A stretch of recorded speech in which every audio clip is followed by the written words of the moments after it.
కేక వేస్తున్నాడా లేదా? వేస్తున్నాడు. ఇక్కడ 7వ మాటలో కూడా గొప్ప శబ్దంతో ఆయన కేక వేసి తన ప్రాణాన్ని తన తండ్రికి అప్పగించుకున్నాడు. ఆయన బిగ్గరగా కేక వేసి మరణించడం వలన ఆయన ఓడిపోయిన వాడిగా లేకుండా మరి ఆయన జయశాలిగా మరణించాడు. ఆయన కేక వేయడం ద్వారా ఆయన ఒక జయశాలిగా ఆయన మరణాన్ని జయించినాడు. మరి ఆ యొక్క మరణం జయించినప్పుడు అక్కడ వాతావరణంలో ఆ యొక్క సృష్టిలో అనేకమైన అద్భుతాలు జరిగాయి, అనేకమైన మార్పులు జరిగాయి. ఆ యొక్క యేసు ప్రభు మరణాన్ని చూడలేక మరి మత్తయి సువార్త 27:51 గమనించినట్లయితే అప్పుడు దేవాలయపు తెర పైనుండి క్రింది వరకు 2గా చినిగెను, భూమి వణికెను, బండలు బద్దలాయను, సమాధులు తెరవబడెను, నిద్రించిన అనేక మంది పరిశుద్ధ శరీరములు లేచెను. దేవునికి మహిమ కలుగునుగాక. బలో యేసు మా రాజుకి. చూడండి, ఆ యొక్క సిలువలో యేసుక్రీస్తు పలుకుతున్న యొక్క మరణంను చూడలేక ఇదిగో సృష్టిలో అనేక మార్పులు సంభవించాయి, సమాధులు తెరవబడ్డాయి, పరిశుద్ధుల శరీరములు లేచి ఉన్నాయి, మరి భూమి వణికింది, భూకంపం వచ్చింది, ఆ యొక్క దేవాలయపు తెర 2గా చినిగింది. చూడండి ప్రియులారా, ఆ యొక్క మరణాన్ని చూడలేక సృష్టియే తలవంచుకుంది. ఆ యొక్క సృష్టియే ఆ యొక్క వార్తను ప్రకటించి ఉన్నాయి. మరి శతాధిపతి అతనితో కూడా యేసునకు కావలి ఉన్నవారు, అక్కడ ఆయనను చూచిన వారు, అక్కడ కలిగిన భూకంపమును జరిగిన కార్యములన్నిటినీ చూసిన వారు మిక్కిలి భయపడి ఈయన దేవుని కుమారుడని కనుగొని ఆయనను ఏం చేశారంటే మహిమపరచారు. చప్పట్లు కొడదాం ఒకసారి. మరి శతాధిపతి జరిగిన దానిని చూసి ఈ మనుషుడు నిజంగా నీతిమంతుడై ఉండేనని చెప్పి దేవుణ్ణి మహిమపరిచాడు. మరి ప్రియ దైవజనమ, మరి సిలువలో పలికిన చివరి మాటకు సృష్టి అంతయు శోక సముద్రంలో మునిగిపోయింది. మరి సర్వలోకము సృష్టికర్త మరణం చూడలేక దాక్కున్నాడు. సూర్యుడు ఆయన మరణాన్ని చూడలేక దాక్కున్నాడు. చీకటి కమ్ముకుంది, చీకటి అలుముకుంది. భూమి పరిశుద్ధిని మరణ వార్తను తట్టుకోలేక తన మౌనాన్ని విడిచి నోరు తెరిచింది. దానిని భూకంపం అని మనము అంటూ ఉన్నాం.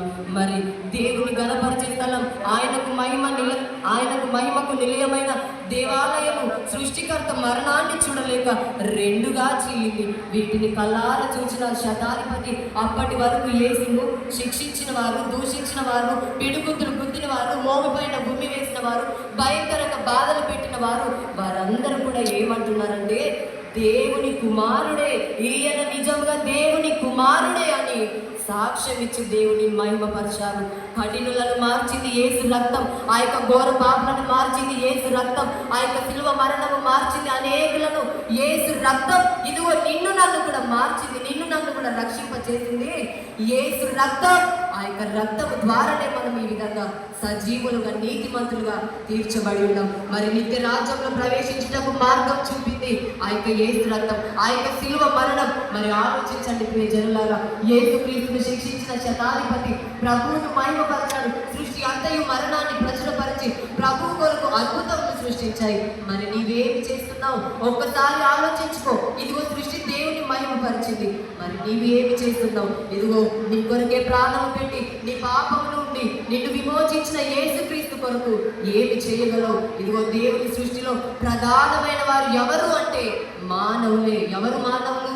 నీవు నేను దేవునిలో ప్రధానమైన వారు, సృష్టిలో ప్రధానమైన వారు మనమే ఉంటున్నాం. మరి మనం దేవుని సృష్టిస్తున్నాం, ఆరాధిస్తున్నాం, లేదంటే ఆయనను మహిమపరుస్తున్నామా, అవమానపరుస్తున్నామా, ద్వేషిస్తున్నామా?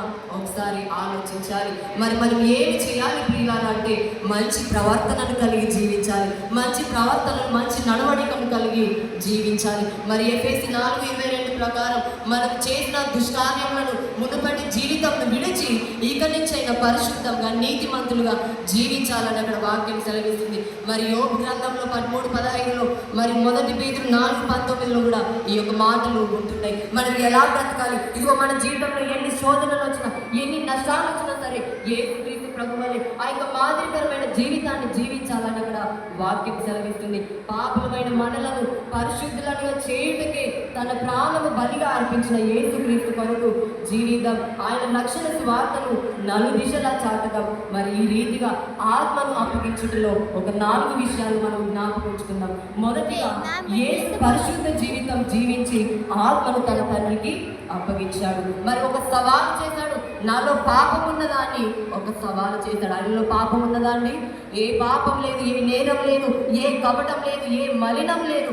అంతటి మహనీయుడు, అంత పరిశుద్ధంగా జీవించాడు కాబట్టి అంత ధైర్యంగా, అంత సమర్పణగా తన ప్రాణము ఆయనకు అప్పగించుకున్నాడు, తన ఆత్మను అప్పగించాడు. మరి తండ్రి చేతిలో భద్రత ఉంది కాబట్టి ఆత్మను తండ్రికి అప్పగించుకున్నాడు. మరి మరణ భయం తొలగించుటకు జీవిత కాలమంతయు మరణ భయముల చేత మరి దాస్యమునకు లోబడని వారిని విడిపించుటకు ఆయన కూడా రక్త మాంసంలో పాలివాడాయను.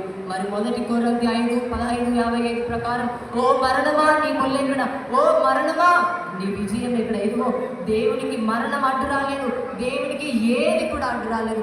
లేఖనంలో నెరవేరు ప్రకారం ఆయన ప్రతిదీ కూడా ఓర్పుతో సహనంతో నెరవేర్చాడు.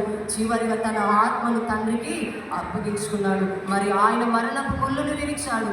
మరణ భయం తొలగించుటకి ఆయన మరణములను పాలివాయాడు. మరి చివరిగా తండ్రి చిత్తాన్ని నెరవేర్చిన తనయుడుగా తండ్రి చేతికి ఆత్మను అప్పగించుకున్నాడు. మరి తండ్రి చిత్తాన్ని నెరవేర్చే బిడ్డలుగా మనం ఉండాలి. మరి ఆయన ఈ లోకంలో అప్పగించినది ఏమిటి? తండ్రికి అప్పగించినది ఏమిటంటే ఆయనను కొట్టే వారికి తన వీపును అప్పగించాడు. కొట్టండి, ఏదో ఎంత కొడతారో అని తన దేహాన్ని అప్పగించాడు. మరి ఉమ్మి వేసే వారికి తన అందమైన సుందరమైన ముఖాన్ని ఉమ్మి వేయడానికి అప్పగించాడు. మరి తనను ఆశ్రయించిన దొంగకు పరదైసును అప్పగించాడు. మరి సమాప్తమైనదని తన పరిచర్యలు లెక్కను తన తండ్రికి అప్పగించాడు. శరీరమును మనందరికీ అప్పగించి ఆత్మను తన తండ్రికి అప్పగించాడు. ప్రియులారా, తండ్రి చేతిలో మన ఆత్మలను పెట్టాలి అంటే మన ముందు దేవునికి మధ్య మనకు మధ్య సంబంధం అనేది ఉండాలి. మరి మొదటి మాటలో తండ్రి అని పిలిచినట్లే చివరి మాటలో కూడా తండ్రి అని పిలుచుట ద్వారా తండ్రి కుమారుల సంబంధము వ్యక్తమవుతుంది. మనం కూడా అటు సంబంధం కలిగి ఉండాలి. దేహాన్ని కాపాడుకుంటూ ఈ యొక్క ఆత్మను జీవింపచేస్తున్న ఆత్మను పరిశుద్ధంగా దేవునికి సమర్పించే బిడ్డలుగా ఉండాలి. మరి లోకంలో ఈ యొక్క ఆత్మను చంపేవారికి, ఈ యొక్క దేహాన్ని చంపేవారికి భయపడద్దు. ఇదిగో దేవుడు సృష్టించిన ఈ దేహాన్ని, దేవుడు అప్పగించిన ఈ యొక్క ఆత్మను సృష్టించిన వానికి